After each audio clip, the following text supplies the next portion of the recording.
Breaking news, but not a big surprise. President Joe Biden throws in the towel. He has just announced that he will not be the Democrat nominee for president in 2024.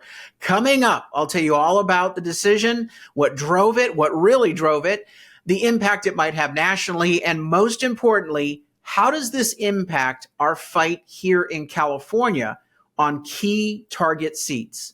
All of that and more. This breaking news, Joe Biden is out.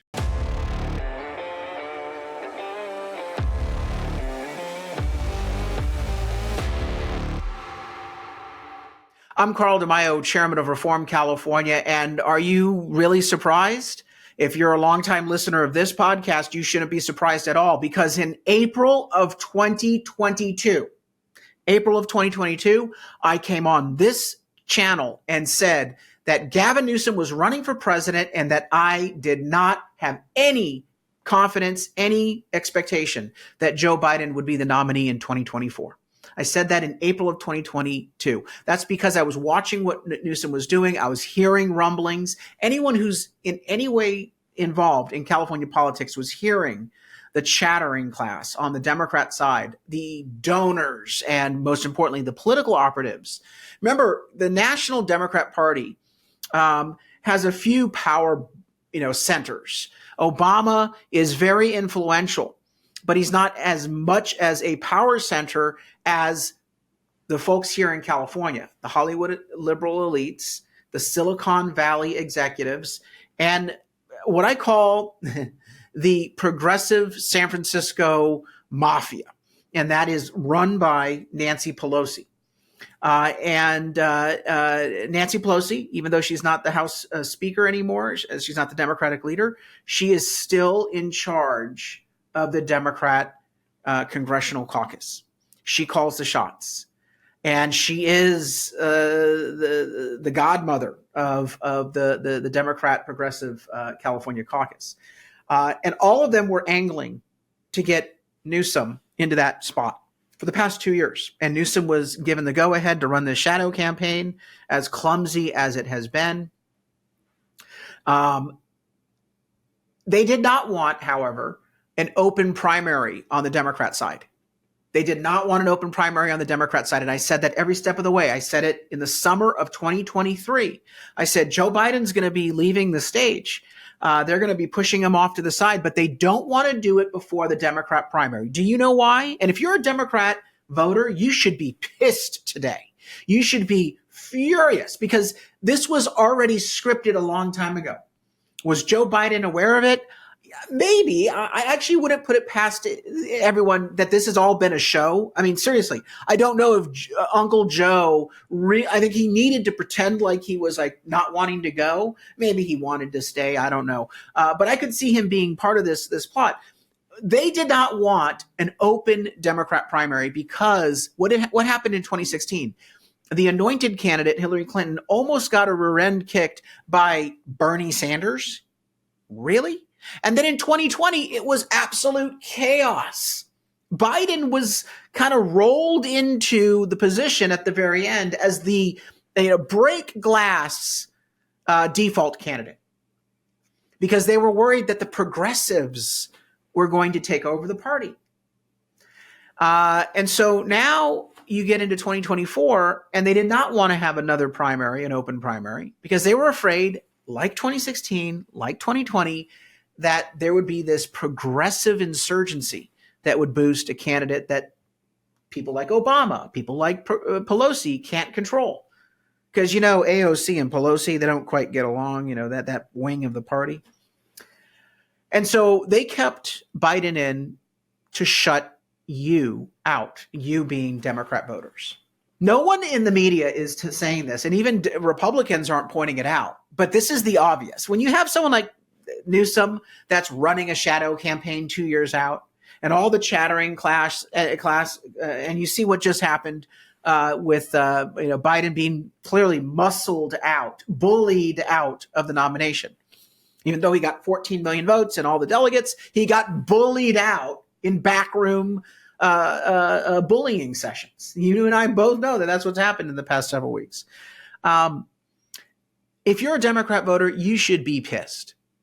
And bitch, please spare me any conversation about protecting democracy. Democrat establishment, insider power brokers, they don't care about democracy. They are absolutely authoritarian. There is no participation. You will swallow and accept whatever is given to you. Now, it is early. I don't trust a darn thing coming out of the Democrats right now, or the liberal media, or Joe Biden's mouth. The one thing we know is that he's just not going to be the nominee. That's the breaking news. What does this really mean? What was driving it? Well, what was driving it was the notion that I think that the Democrats knew that this guy was a vegetable. They probably suspected he wasn't up to the task by about May or April, June-ish, when he was in the basement during 2020. But by then, he'd already been the default candidate they had to kind of swallow and accept. And it got worse. And so they know that this guy's not quite up to the task. Like, we can't keep propping him up. Weekend at Bernie's is getting hard to do. And of course, as you saw, the wheels came off and people saw Biden for the dithering idiot that he had become. But that's not all that's driving this. They want someone who can win, that they can control. That's why they didn't want a primary, because they can't control the progressive. And they probably think that the progressive can't win.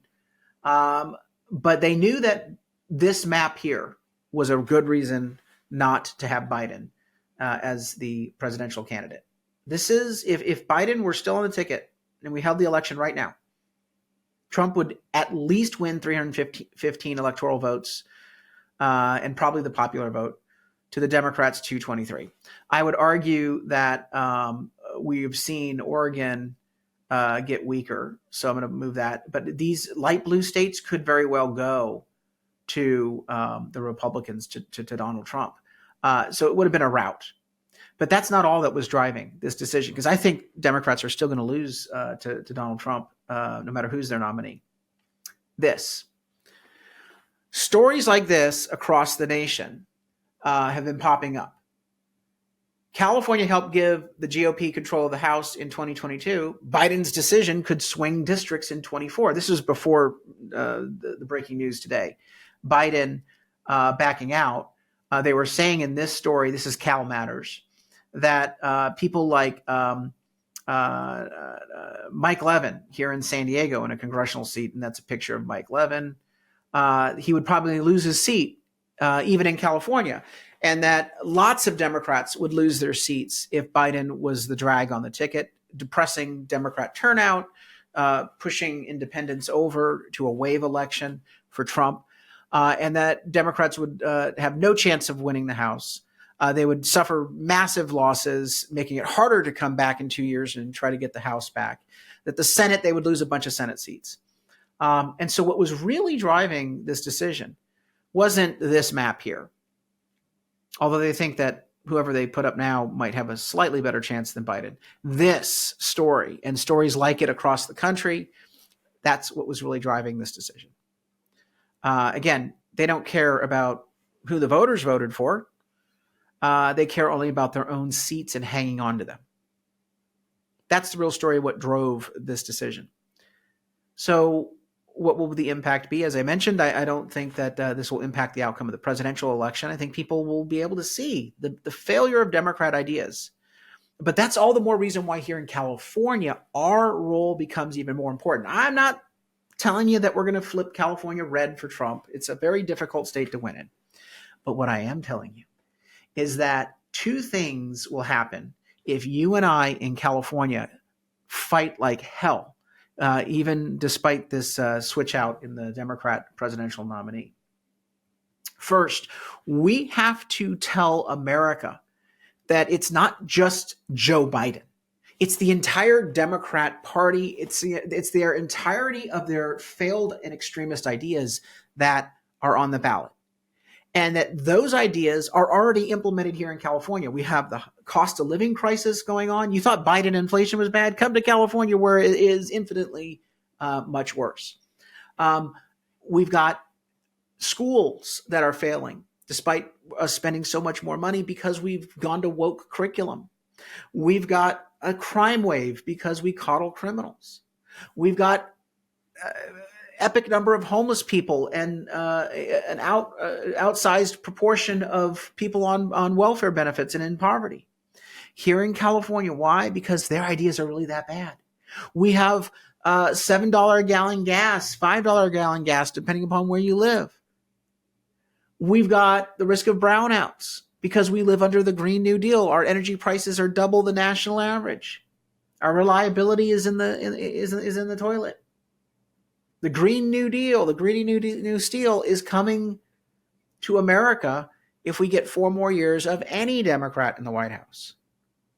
And so those of us fighting in California are giving America the warning of what our lives will be like if we continue with any Democrat in the White House. Because, it doesn't matter who their nominee is.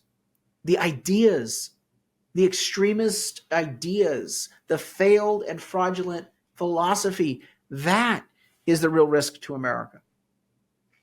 And of course, here in California, we absolutely, this headline is correct. California helped give the GOP the control of the House in 2022, and it is up to us to defend it in 2024. The road to the House majority, it comes through California. And so I don't think that any nominee is going to dramatically change things. It's up to us to educate voters in these target districts. At Reform California, we are doing that. And again, don't for a moment think that the nominee is going to be most assuredly Kamala Harris. Because this guy, Greasy Gavin, Gaslighting Gavin, he's been the guy all along. And we've got to expose his failures. It not only helps us with our fights in individual seats here in California, but it'll help us expose the problem with their philosophy nationwide. But he could very well be the nominee. Again, I don't trust anything coming out that we're hearing right now. So exposing Gavin Newsom's top 10 failures at Reform California, we've made that our top priority. I need your help, though. We told you back in April 2022 that this was going to happen. And so today I ask you, we're not just about being right, we're about making a difference. Chip in a contribution online at reformcalifornia.org. Put gas in the tank of this movement so that we can flip the seats necessary. We can win the seats necessary to keep the Republicans in control of the House so Donald Trump has a House majority to work with, that we can end the Democrat supermajority in Sacramento so we can get a little leverage and balance back in our politics, and that we can win the ballot measure fights that we're engaged in. Prop 13 is on the chopping block this year. A bunch of tax increases are being proposed. We've got to defeat the attack on our wallets. Join the fight here at reformcalifornia.org. Again, breaking news, Joe Biden is out, but it doesn't change the task before us. We have a country to save. We have a state to save. Let's get into the fight now. Till next time, Carl DeMaio, Chairman of Reform California. Help us break through the censorship of the liberal media. Like this video, subscribe to this channel, and smash that notification button so you can stay up to date on all the developments in California news and politics. Also, please visit the website, reformcalifornia.org, for ongoing news coverage and to join one of our campaigns in the fight to take back our state. If you can, please sign up as a volunteer or chip in a contribution. This episode of Reform California with Carl DeMaio, paid for by Carl DeMaio for State Assembly 2024.